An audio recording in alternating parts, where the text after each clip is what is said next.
एखादी विद्यार्थ्यांची राज्यात देशभरातल्या जर इतकी गुची झाली असं, त्यांचं जर भविष्य टांगलेलं लागलं असतं तर सरकार इतकं का सांभाळतं आहे? पण कोण प्रधान आहे का काय, कोण त्यांचा मंत्री येतो का सांभाळलं जातं आहे हे कळतच नाही आहे. का सरकारला जाणून बुजून लोकांमध्ये उद्रेक निर्माण करायचा आहे.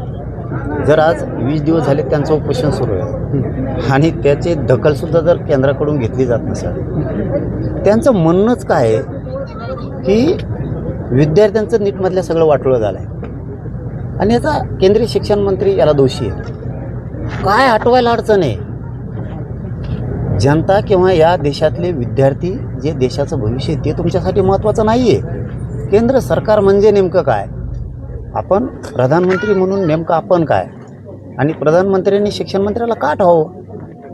जर त्यांनी इतकी मोठी चूकच केली, त्या शिक्षण विभागाचा सगळा बोजवारा उडाला आहे, तर प्रधानमंत्र्यांनी इतकं का ओढून धरावं? उपोषणाला जर 20-20 दिवस झाले तर त्यांची मागणी मान्य करून विद्यार्थ्यांना न्याय देण्याच्या दृष्टिकोनातून त्यांना ताबडतोब बडतर्फ त्या पदावरून राजीनामा देऊन त्याला मुक्त करायला पाहिजे. या खरा ह्योच मूळ प्रश्न आहे की विद्यार्थ्यांनी आत्महत्या केल्या तरी पण सरकार विद्यार्थी सोडून एक जर राजीनामा देशाच्या वतीनं मागितला जात असेल विद्यार्थ्यांच्या वतीनं, तर ते सुद्धा सरकारकडून घेतला जात नाही आहे. मग सरकारसाठी काय महत्त्वाचं आहे ते जनतेनं कळून घेणं खूप गरजेचं आहे. सरकारला त्यांच्यासाठी त्यांचे मंत्री महत्त्वाचे आहेत, मात्र या देशातली जनता किंवा या देशातला तरुण गरजेचा नाही आहे. याचा सरळ सरळ अर्थ होतो. पण प्रधानमंत्र्यांनी याला का सांभाळावं?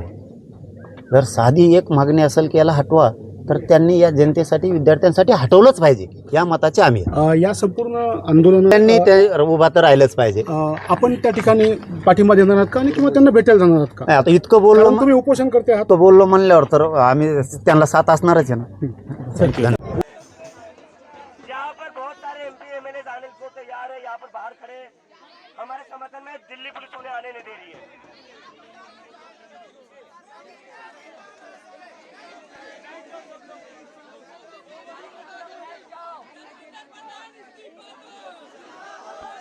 धर्मेंद्र प्रधान नहीं, नरेंद्र मोदी इस्तीफा दो।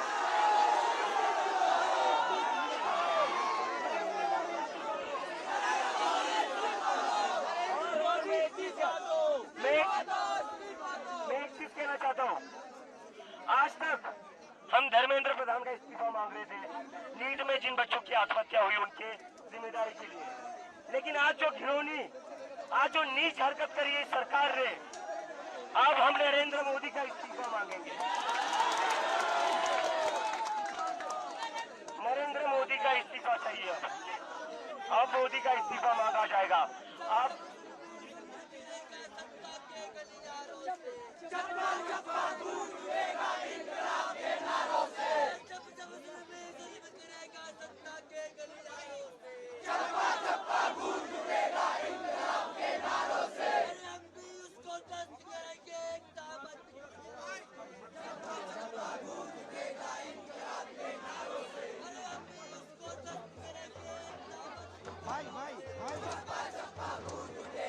बैठ जाए।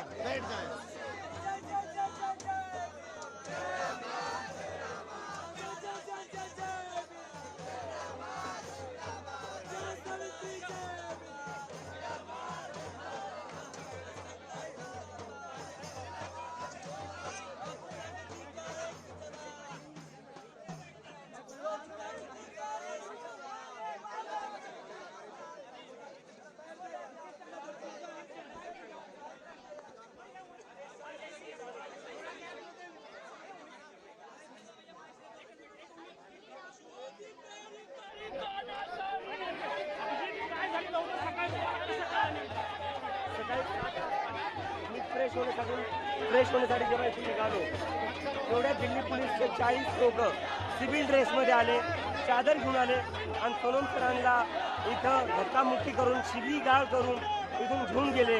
आणि मी ज्या मित्राकडे गेलो होतो अनिश गावंडे, अनिशकडे मी रोज सकाळी 7 वाजता जात असतो फ्रेश होण्यासाठी. पोलीस बरोबर त्याच टायमाला आली आणि अनिशच्या घरासमोर मला पोलिसने मारलं. माझ्या तोंडावर हात ठेवला. जेव्हा मी मदतीसाठी हात लावली माझं तोंड दाबलं. मला माझ्यासोबत मारहाण केली. मला रस्त्यावर त्यांनी पूर्ण ड्रॅग केलं रस्त्यावर आणि मला म्हणले कसं काय जंतर मंतरवर जातो बघतो तू आणि तो सोनम वांगचुकला बघून घेतो आम्ही. मला इथून मागून भिंतीवरनं चढून यावं लागलं. पोलिसनी बॅरिकेड लावून ठेवले होते. पोलीस आत नव्हते येऊ देत मला, तर मला ह्या भिंतीवरनं चढून यावं लागलं लपून. पोलिसने अजून काहीच माहिती दिली नाही. पोलिसने सोनम सरांना फोर्सफुली घेऊन गेलेले. इथून निघायच्या आधी माझं सोनम सरांसोबत बोलणं झालं होतं. आम्ही 20 जुलैचा मार्चची प्लॅनिंग करत होतो आणि सोनम सर म्हणलो ते 20 जुलैचा मार्च आपला चांगला झाला पाहिजे. पोलिसांकडून आता ट्विट केलं गेलं दिल्ली पोलिसांकडून अभिजित त्यांनी सांगितलं त्यांची तब्येत खालावत होती आणि कोर्टाच्या सूचनेनुसार आम्ही त्यांना घेऊन हॉस्पिटलला गेलेलो आहोत. काल संध्याकाळी सोनम सरांनी एक व्हिडिओ टाकला. त्याच्यात ते म्हणले की ते 20 तारखेला इथून मार्च करणार आहे आणि ते हॉस्पिटलाइज होणार नाही सरांनी स्वतः सांगितलं होतं. आज जे पोलिसनी केलेले आज जे मोदींनी केलेले ते अतिशय नीच हरकत आहे. ही जी सरकार आहे ही तानाशाही सरकार आहे आणि आजपर्यंत आम्ही धर्मेंद्र प्रधानचा राजीनामा मागत होतो. आता नरेंद्र मोदीचा राजीनामा मागू जे त्यांनी सोनम वांगचुक सोबत केलं. 20 तारखेला जे आंदोलन होणार आहे संसदेमध्ये त्यात तुमच्या मागणी आणि मोदींच्या राजीनाम्याची. आता मोदीचा राजीनामा मागण्यात येईल आणि आम्ही मार्च करणार. आम्ही इथंच बसून राहणार. अभिजित माझा एक प्रश्न असा आहे की सकाळच्या वेळेला तुम्ही सरांना फ्रेश व्हायला घेऊन येत असता. आंदोलक काही प्रमाणात सकाळच्या वेळी कमी असतात कारण सगळे फ्रेश व्हायला होते. त्यावेळी पोलिसांनी वेळ साधली सगळ्या गोष्टी केली असं तुमचं म्हणणं आहे. एकदम बरोबर. त्याच वेळी वेळ साधून पोलिसांनी हे केले. यांनी लपून हे केलेलं आहे. यांनी लपून केलेले सरांना चादरा टाकून चादरेमध्ये लपून नेलेले या चोरांनी. ही पोलीस नाही गुंडे, हे RSSची गुंडे आहे. दिल्ली पोलीस RSSची गुंडे आहे. शेवटचा प्रश्न विचारतो आम्ही आता पुढची भूमिका तुमची काय असणार आहे? पोलिसांनी तुम्हाला आंदोलनस्थळ सोडण्याच्या सूचना दिल्या. आम्ही इथंच बसून राहू. आम्ही इथून सरकणार. काही राजकीय पक्षांचे नेते येणार होते. राज ठाकरे यांचा मुलगा अमित ठाकरे हेही दिल्लीत आलेले आहेत आणि इतरही काही राजकीय पक्षाचे नेते आज येणार होते. ज्यांना यायचं त्यांनी आतापर्यंत यावं. आम्ही इथं थांबणार आहे. यांना जर वाटत असेल सोनम सरांना जबरदस्ती आंदोलन संपवण्यात आंदोलन संपवणार. धन्यवाद.